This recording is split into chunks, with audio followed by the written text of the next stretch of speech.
ദൈവനാമത്തിന് മഹത്വമുണ്ടാകട്ടെ.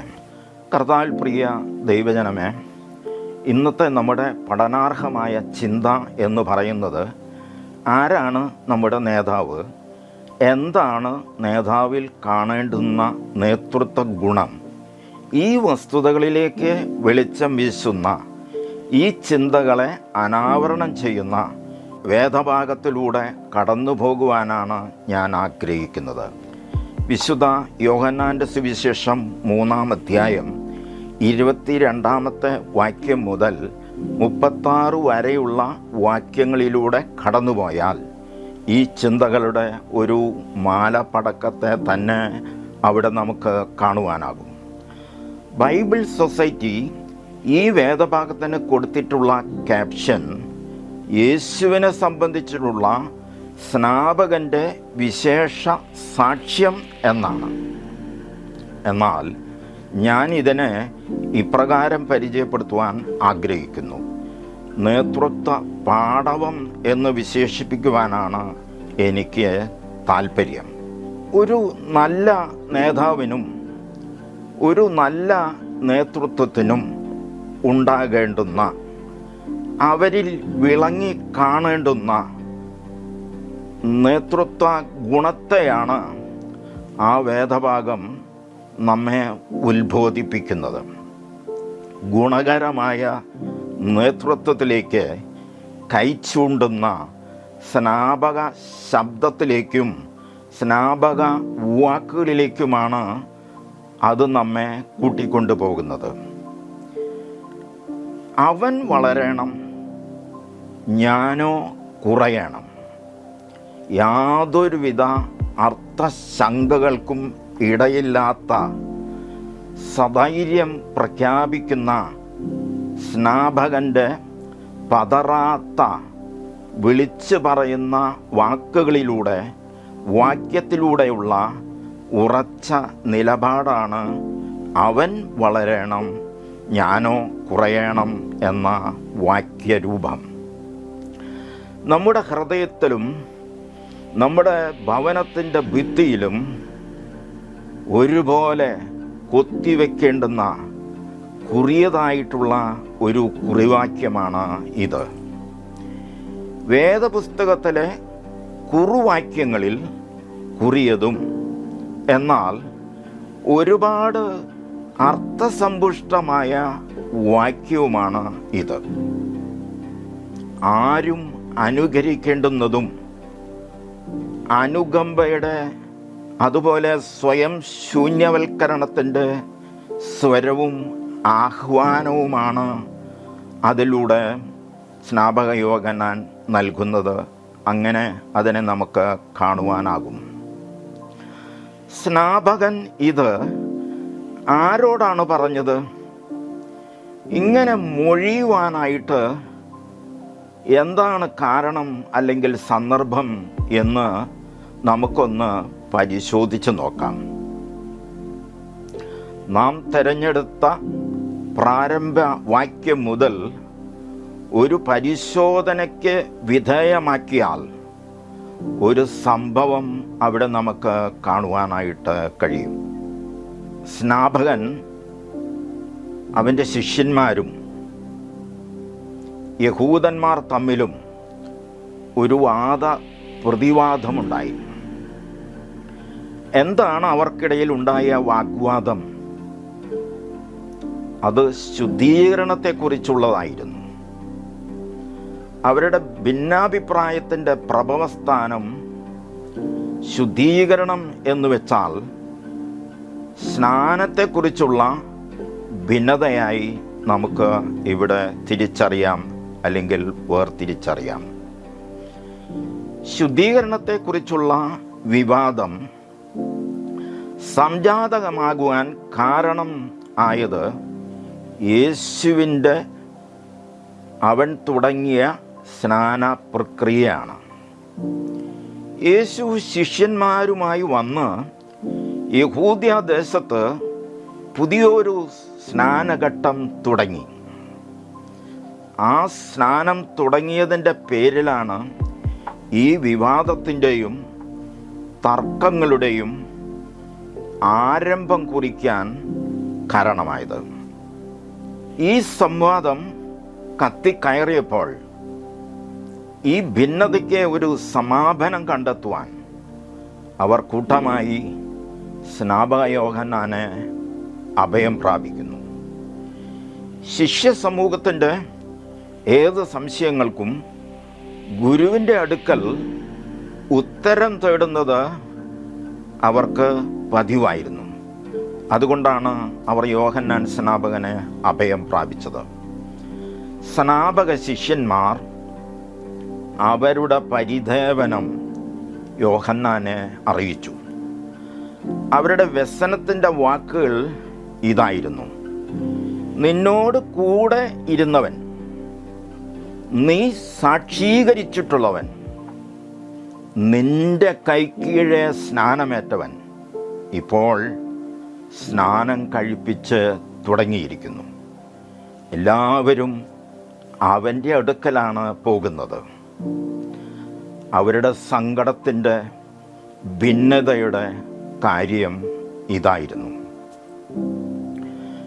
ഇത് ഇങ്ങനെ തുടർന്നാൽ നമുക്ക് വളരെ ദോഷകരമാണ്. അതുകൊണ്ട് ഇത് ഒരിക്കലും അനുവദനീയമല്ല എന്നാണ് അവരുടെ മറുവാദം. അതുകൊണ്ട് യേശുവിനെ വിലക്കണം എന്നതാണ് ശിഷ്യന്മാരുടെ അഭിലാഷം. ആയത് നിരുത്സാഹപ്പെടുത്തിയില്ല എങ്കിൽ യേശുവും അവൻ്റെ ശിഷ്യന്മാരും വളരും, നമ്മൾ തളരും എന്നതാണ് യോഹന്നാന്റെ ശിഷ്യന്മാരുടെ ആശങ്കയായി വളർന്നു വന്നത്. അതുകൊണ്ട് യേശുവിനെയും അവൻ്റെ ശിഷ്യന്മാരെയും മഹറോൻ ചൊല്ലി ഊരുവിലക്കും പ്രതിരോധവും ഉപരോധവും ഏർപ്പെടുത്തി അവരെ നശിപ്പിക്കണം, അവരെ ഉന്മൂലനം ചെയ്യണം എന്നതാണ് അവർ ഇതിലൂടെ പറയാതെ പറയുന്നത്. ശിഷ്യന്മാരുടെ ഈ ആവശ്യം അംഗീകരിക്കുവാനോ അതിനെ പ്രോത്സാഹിപ്പിക്കുവാനോ സ്നാപകൻ ഒരിക്കലും തുനിയുന്നതായിട്ട് കാണുന്നില്ല. സ്നാപക ശിഷ്യന്മാരുടെ ആഞ്ഞടിച്ച കൊടുങ്കാറ്റിനെ നിർവീര്യമാക്കുന്ന, പ്രക്ഷുബ്ധമായ കടലിനെ ശാന്തമാക്കുന്ന, കാട് കത്തിക്കുന്ന കൊടിയ അഗ്നിയെ ശമിപ്പിക്കുന്ന ഒരു പ്രകടനമാണ് സ്നാപകൻ അവലംബിക്കുവാനായിട്ട് ശ്രമിച്ചത്. ശിഷ്യന്മാരുടെ രോഷത്തെയും അവരുടെ വിരോധത്തെയും ആളിക്കത്തിക്കുവാനോ അവരുടെ വാദഗതി പ്രോത്സാഹിപ്പിക്കുവാനോ സ്നാപകൻ ഒരിക്കലും മുതിരുന്നതായിട്ട് കാണുന്നില്ല. സ്നാപക ശിഷ്യന്മാരുടെ വാദഗതിയുടെയും ആശയഗതിയുടെയും മുനയൊടിക്കുന്ന, അതിനെ തകർക്കുന്ന വീക്ഷണഗതിയാണ് യോഹന്നാൻ സ്നാപകനിൽ നിന്നും പ്രകടമായി കണ്ടത്. ഗുരു മുഖത്തു നിന്നും നേതൃത്വത്തിൻ്റെ ഭാഗത്തു നിന്നും ലീഡർ എന്ന നിലയിലും ശിഷ്യന്മാർക്ക് ഒരു തരത്തിലുമുള്ള പ്രോത്സാഹനം അവിടെ ലഭിച്ചില്ല. പകരം നിരുത്സാഹത്തിൻ്റെ ആഹ്വാനമാണ് യോഹന്നാൻ സ്നാപകനിൽ നിന്ന് ആവിർഭവിച്ചത്. സ്നാപകൻ്റെ വാക്കുകൾ ഇപ്രകാരമായിരുന്നു: സ്വർഗത്തിൽ നിന്നും കൊടുത്തിട്ടല്ലാതെ മനുഷ്യന് ഒന്നും ലഭിക്കാൻ കഴിയുന്നതല്ല. ഞാൻ ക്രിസ്തുവല്ല, അവന് മുൻപായി അയക്കപ്പെട്ടവനത്രേ എന്ന് ഞാൻ പറഞ്ഞതിന് നിങ്ങൾ സാക്ഷിയാകുന്നു. ഇതാണ് യോഹന്നാൻ്റെ അധരങ്ങളിൽ നിന്നും പുറപ്പെട്ട വാക്കുകൾ. എത്ര ബുദ്ധിപൂർവവും ശാന്തവും മൃദുലവുമായ വാക്കുകളാണ്, അവൻ്റെ സമീപനമാണ് അവിടെ കാണുവാനായിട്ടിടയാകുന്നത്. എളിമയുടെ പര്യായമായി സ്നാപകൻ നമ്മുടെ മുൻപിൽ നിൽക്കുകയാണ്. സ്നാപകൻ യേശുവിന് ഒന്നും കൂടെ ഉത്തുംഗ സ്ഥാനത്ത് പ്രതിഷ്ഠിക്കുവാനാണ് അവിടെ ശ്രമം നടത്തുന്നത്. സ്നാപകൻ ഇപ്രകാരം തുടർന്നു: മണവാട്ടിയുള്ളവൻ മണവാളൻ ആകുന്നു. മണവാളൻ്റെ സ്നേഹിതനോ നിന്ന് മണവാളൻ്റെ സ്വരം കേട്ടിട്ട് അത്യന്തം സന്തോഷിക്കുന്നു. എൻ്റെ സന്തോഷം പൂർത്തിയായിരിക്കുന്നു. എത്ര സുന്ദരമായാണ് യേശുവിന് സ്നാപകൻ ചൂണ്ടിക്കാണിക്കുന്നത്. എത്ര നൈർമല്യമേറിയ വാക്കുകളിലൂടെയാണ് സ്നാപകൻ ആ യേശുവിനെ ഉദ്ഘോഷിക്കുവാനായിട്ട് ശ്രമിക്കുന്നത്. ഇതൊക്കെ ഒരു നല്ല നേതൃത്വത്തിൻ്റെ ലക്ഷണമായാണ്, അല്ലെങ്കിൽ ഒരു നല്ല നേതാവിൻ്റെ ക്വാളിറ്റിയാണ് അതിലൂടെ നമുക്ക് കാണുവാൻ കഴിയുന്നത്. ഈ നല്ല നേതൃത്വത്തിൻ്റെ പരിപക്വമായ സ്നാപക ശബ്ദത്തിൻ്റെ വാക്കുകളാണ്: അവൻ വളരണം, ഞാനോ കുറയണം എന്ന ആപ്തവാക്യം. അപരനെ മുൻപോട്ട് കടത്തിവിടുന്ന, അവരെ മാനിക്കുകയും വളർത്തുകയും പ്രോത്സാഹിപ്പിക്കുകയും ചെയ്യുന്ന, ഒരിക്കലും അവരെ ചവിട്ടിക്കൂട്ടാത്ത, കുരുതി കൊടുക്കുകയും കുതികാൽ വെട്ടുകയും ചെയ്യാത്ത സംസ്കാരത്തിൻ്റെ സ്നാപക ശബ്ദത്തിൻ്റെ വാക്കും പ്രവൃത്തിയുമാണ് അവൻ വളരണം, ഞാനോ കുറയണം എന്ന പ്രബോധനം നമ്മെ ഓർമ്മിപ്പിക്കുന്നതും പഠിപ്പിക്കുന്നതും. ഇന്നത്തെ നേതാക്കളിലും നേതൃത്വ നിരകളിലും കാണുവാൻ കഴിയാത്ത, അതുപോലെ അവർക്ക് ഒരിക്കലും അംഗീകരിക്കാൻ കഴിയാത്ത പ്രതിഭാസമായാണ് യോഹന്നാൻ സ്നാപകൻ, അല്ലെങ്കിൽ സ്നാപകൻ്റെ ആഹ്വാനവും ഉൾക്കരുത്തും. അവരുടെ ഉയർച്ചയും വളർച്ചയും നേതൃത്വ നിരയ്ക്ക് ഒരു കനമുള്ള കാര്യമല്ല. സ്വയം വളർച്ചയും സ്വയം പന്തലിപ്പുമാണ് ഈ നേതൃത്വ നിരയുടെ ഒക്കെ ഏക ലക്ഷ്യം. ഇന്നത്തെ നേതാക്കളിലും നേതൃത്വ നിരയിലും സ്വയം തഴയ്ക്കുക, സ്വയം പടരുക, അങ്ങനെ ചെയ്യുന്ന പുളിമരങ്ങളെ പോലെയാണ് അവർ ജീവിക്കുന്നതും പ്രവർത്തിക്കുന്നതും. ആ ദേശത്തിൻ്റെ വെള്ളവും വളവും മിക്കവാറും ഊറ്റിയെടുത്ത് ആഞ്ഞു വലിക്കുവാനാണ് പുളിമരങ്ങൾ ശ്രമിക്കുന്നത്. ഒരു പുൽക്കൊടി പോലും കിളിർക്കുവാനോ പൊടിക്കുവാനോ അനുവദിക്കുന്നതോ ഉതകുന്നതോ അല്ല പുളിമരങ്ങളുടെ പാരമ്പര്യം.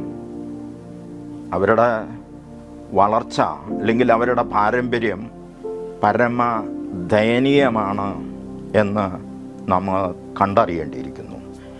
പുറകെ വരുന്നവരെ, ഇളം തലമുറകളെ ബോൺസായികളായിട്ട് വളർത്തുന്നതിലാണ് നേതൃത്വ നിരകൾക്ക് കൂടുതൽ ഔത്സുക്യം. തഴപ്പും തലപ്പും വെട്ടിയൊതുക്കി വെള്ളവും വളവും പരമാവധി ചുരുക്കി ചട്ടികളിൽ ഒതുക്കുന്നതിൽ മിടുക്കുള്ളവരാണ് താക്കോൽ സ്ഥാനക്കാരായ ഇന്നത്തെ നേതൃത്വ നിരകൾ. വളർച്ച മുരടിപ്പിക്കുന്നതാണ് അവരുടെ ഹോബി. അണികൾക്ക് മുൻപിൽ ബാരിക്കേഡ് നിർത്തുന്നതിലാണ് ഇത്തരക്കാരുടെ കുശാഗ്രത. നേതൃത്വത്തിൻ്റെ ജീർണതയായിട്ട് മാത്രമേ ഇത്തരം കുലിശിത പ്രവൃത്തികളെ നമുക്ക് കാണുവാനായിട്ട് കഴിയുകയുള്ളൂ. ഒരു ഉദാഹരണം കൂടെ ഞാൻ പങ്കുവയ്ക്കട്ടെ. നാം ഒരു ഇരുചക്ര വാഹനത്തിലോ 4 ചക്ര വാഹനത്തിലോ ദേശസഞ്ചാരം നടത്തുകയാണ് എന്ന് വിചാരിക്കുക. അങ്ങനെ നിരത്തിലൂടെ നാം സഞ്ചരിക്കുമ്പോൾ നമ്മുടെ പുറകിൽ നിന്ന് കടന്നു വരുന്ന വാഹനങ്ങളെ മുന്നോട്ട് കടന്നു പോകുവാൻ നാം ഒരിക്കലും അനുവദിക്കുമോ? അത് നമുക്ക് സാധാരണമായിട്ടുള്ള കാര്യമല്ല. പരമാവധി അവനെ കടന്നു പോകാൻ അനുവദിക്കാതെ വളഞ്ഞും പുളഞ്ഞും നാം സഞ്ചരിക്കും. യാത്രാ മുടക്കികളായി നാം ക്രൂര വിനോദം നടത്തുകയാണ് ചെയ്യുന്നത്. ചിലപ്പോൾ അതുവഴി അപകടങ്ങളും വരുത്തിവെച്ചേക്കാം. എങ്കിലും ഒരിക്കലും വിട്ടുകൊടുക്കാൻ നാം തയ്യാറല്ല. ഇത് സഞ്ചാരിയുടെ ധർമ്മമല്ല. ഇത് വലിയൊരു ഒഫൻസാണ് നാം ചെയ്യുന്നത് എന്ന് ആരെങ്കിലും ചിന്തിക്കാറുണ്ടോ? ഇത്തരം കൃത്യവിലോപങ്ങൾ നടത്തുന്നത് നേതൃത്വത്തിൻ്റെ ദുർഗുണങ്ങളാണെന്ന് ഇനിയും നാം മനസ്സിലാക്കേണ്ടിയിരിക്കുന്നു. നാം ഒരിക്കലും പുളിമരങ്ങൾ പോലെയോ ബോൺസായികളെ ഉൽപ്പാദിപ്പിക്കുന്നവരോ ആകാതെ നമ്മുടെ പുറകിൽ വരുന്നവരെ എല്ലാവരെയും ഗൗനിച്ചും മാനിച്ചും അവരെ ഒരിക്കലും തളർത്താതെ അവരെ വളർത്തിയും പുലർത്തിയും ജീവിക്കുവാൻ സ്നാപകനെ പോലെ അവൻ വളരണം ഞാനോ കുറയണം എന്ന ആഹ്വാനം ശ്രവിച്ചുകൊണ്ട് ജീവിക്കുവാൻ ദൈവം നമ്മെ എല്ലാവരും സഹായിക്കട്ടെ എന്ന് പ്രാർത്ഥിക്കുകയും ആശംസിക്കുകയും ചെയ്തുകൊണ്ട് ഏവർക്കും നന്ദി, നമസ്കാരം.